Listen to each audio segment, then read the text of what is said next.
Good morning बच्चों। आज हम कक्षा 10 काव्यखंड पाठ 1 सूरदास के पद पढ़ेंगे। चलिए पहला पद पढ़ते हैं। पहला पद है, ऊधो तुम हो अति बड़भागी, अपरस रहत स्नेह तगाते, नाहिन मन अनुरागी, पुरहिन पात रहत जल भीतर, तारस देह न दागी, ज्यों जल माह तेल की गागरी, बूंद न ताको लागी, प्रीति नदी में पाऊ न बोरियो, दृष्टि न रूप परागी, सूरदास अबला हम भूरी, गुर चाटी ज्यों पागी। इसके प्रश्न देखिए। प्रश्न 1, कवि तथा कविता का नाम लिखिए। उत्तर, कवि सूरदास और कविता का नाम पद सूरसागर से अवतरित। प्रश्न 2, इस पद का प्रमुख प्रतिपाद विषय स्पष्ट कीजिए। उत्तर, इस पद का प्रमुख प्रतिपाद विषय गोपियों का कृष्ण के प्रति प्रेम प्रदर्शन है। प्रश्न 3, इस पद का भावार्थ स्पष्ट कीजिए। चलिए इसका भावार्थ पढ़ते हैं एक एक पंक्ति। पहली पंक्ति, ऊधो तुम हो अति बड़भागी। सूरदास जी की गोपियाँ कहती हैं कि हे उद्धव, तुम बहुत ही सौभाग्यशाली हो, बहुत ही भाग्यवान हो। अपरस रहत स्नेह तगाते, नाहिन मन अनुरागी, क्योंकि तुम प्रेम के धागे में बंधे हुए नहीं हो और उससे पूर्णतः अनासक्त हो। इतना ही नहीं, वरन तुम्हारे मन में तो प्रेम की भावना तक नहीं है। पुरैन पात रहत जल भीतर, तारस देह न दागी, जैसे कमलपत्र सरोवर के जल में रहता है किंतु फिर भी उस पर जल की एक बूंद तक नहीं ठहरती।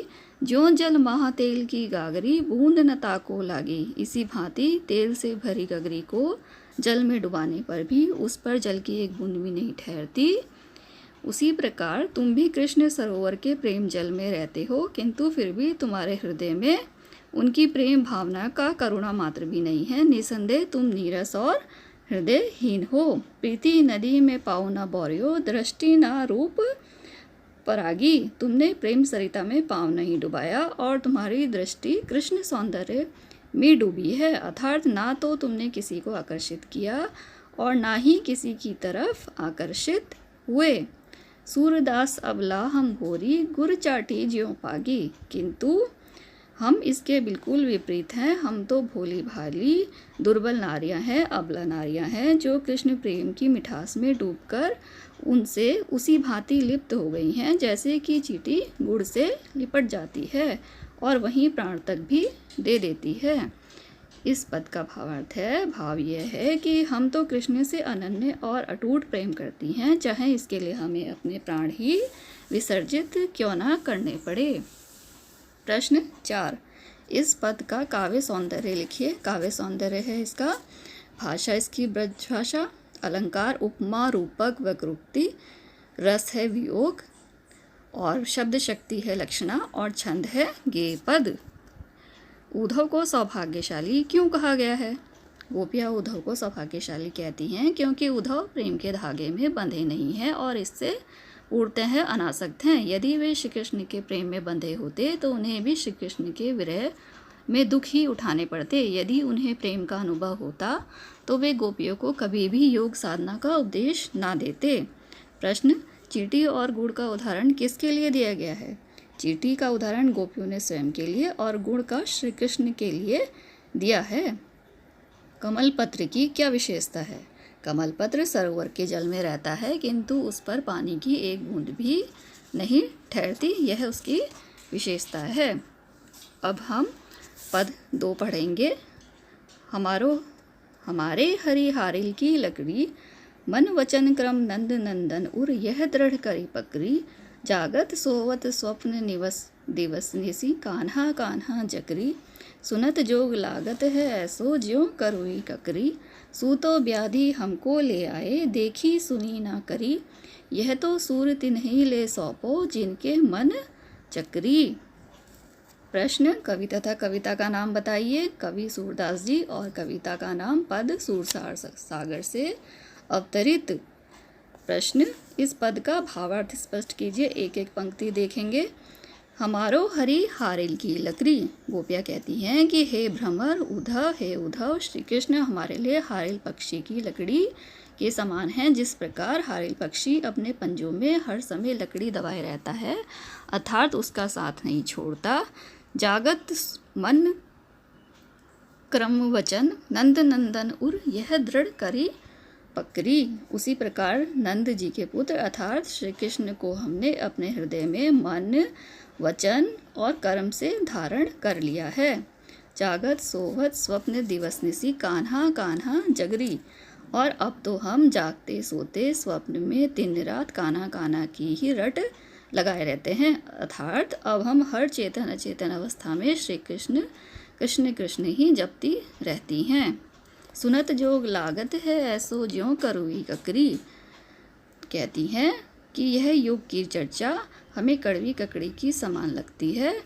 अर्थात जिस प्रकार कड़वी ककड़ी चखते ही मुंह कड़वा हो जाता है, उसे खाने की इच्छा नहीं रहती, उसी प्रकार आपका योग संबंधी पहला शब्द सुनते ही हम विरक्त हो उठती हैं, तब पूरी चर्चा सुनना हमारे लिए असहनीय है। सूतो व्याधि हमको ले आए देखी सुनी ना करी। सूरदास जी, आप तो हमारे लिए एक ऐसी व्याधि ले आए हैं, ऐसी बीमारी ले आए हैं, एक ऐसी बीमारी योग ले आए हैं जो ना हमने तो कभी देखी और ना कभी हमने सुनी और ना ही यह बीमारी हमें हुई।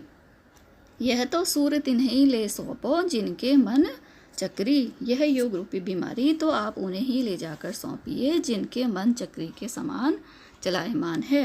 गोपियों को कहने का तात्पर्य यह है कि योग साधना उनके लिए आवश्यक होती है जिनका चित्त चंचल होता है। हमने तो प्रभु कृष्ण के स्मरण में पहले ही चित्त को स्थिर कर लिया है, इसलिए हमें योग साधना की आवश्यकता नहीं है।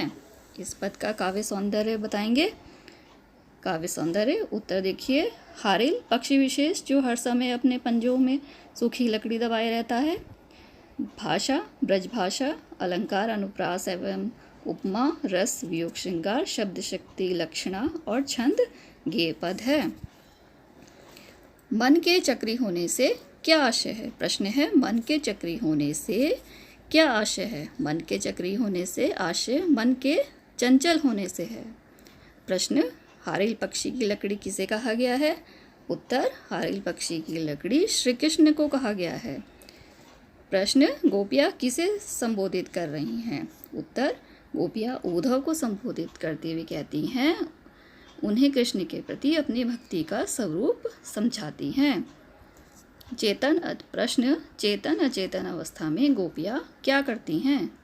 उत्तर, चेतन अचेतन अवस्था में गोपियाँ कृष्ण का नाम जपती रहती हैं। कड़वी ककड़ी किसके लिए कहा गया है? उत्तर, उद्धव द्वारा की गई योग की चर्चा को कड़वी ककड़ी कहा गया है। प्रश्न, हारिल की लकड़ी से क्या अभिप्राय है? गोपियाँ हरि को हारिल की लकड़ी क्यों कहती हैं? हारिल की लकड़ी से अभिप्राय किसी वस्तु के स्मृति में स्थायी रूप से बस जाने से है। व्यक्ति चाहे सोता हो जागता हो किंतु वह उसकी स्मृति में बनी रहती हैं। गोपियाँ हरि को इसलिए हारिल की लकड़ी कहती हैं क्योंकि वे उनकी स्मृति में स्थायी रूप से बस गए हैं। सोते जागते किसी भी अवस्था में उनकी स्मृति में श्री कृष्ण और उनका साथ नहीं छूटता है। प्रश्न, गोपियों को योग की बातें कैसी लगती हैं और क्यों? या गोपियों को योग करुई ककड़ी क्यों लगता है? उत्तर, गोपियों को योग की बातें कड़वी ककड़ी जैसी लगती हैं। जिस प्रकार व्यक्ति कड़वी ककड़ी को नहीं खा पाता और उसके मुंह में आते ही उसका स्वाद खराब हो जाता है, उसी प्रकार गोपियाँ जैसे ही योग का शब्द सुनती हैं उनके मन व्याकुल हो उठते हैं, क्योंकि योग उनके हृदय में बसी कृष्ण की मधुर स्मृतियों में कटु विष घोल देता है।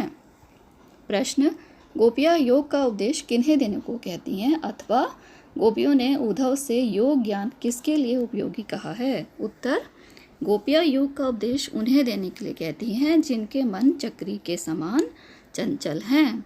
बच्चों, आप इन दोनों पदों को ध्यान से पढ़ेंगे एवं याद कर लेंगे।